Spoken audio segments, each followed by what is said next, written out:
Good morning to everyone and happy Tuesday. Ayan, kusina time na naman ako at eto na nga, magluluto ako ngayon ng pinakamadali at pinaka-instant na meron ng ulam sa loob.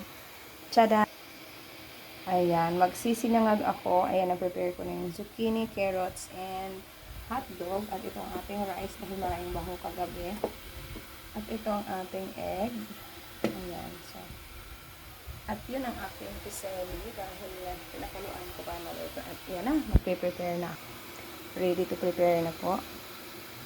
Gagayangin natin yung nakita ko sa YouTube. Tingnan natin kung magaya natin. Ayan, wala po siyang mantika. Tubig po yun na kaunti na pinakuluan ko.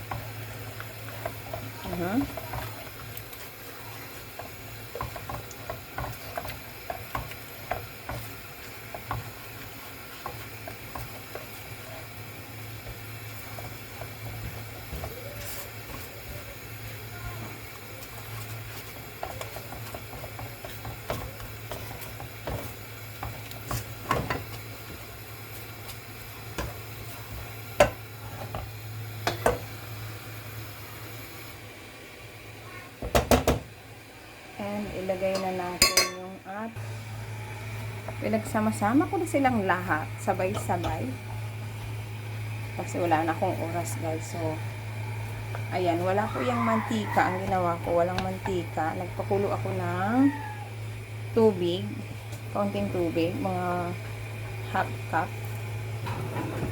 Tapos una ko inilagay yung itlog na may kaunting asin. At ngayon, ayan, sumasama na siya.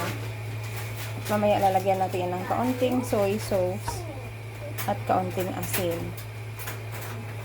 Ayan, so ito na ang aming ang kanilang tanghalian. Aking mga chikiting para sure na hindi ko kailangan ng ulam. And mabilis itong lutuin dahil ako tinanghali ng gising, kaya naisip ko ito na lang dahil marami din kaming bahaw sa ref. So ayan guys, tapos na magluto si Inday. Paanihin ko lang to ng konti salta para maluto yung gulay.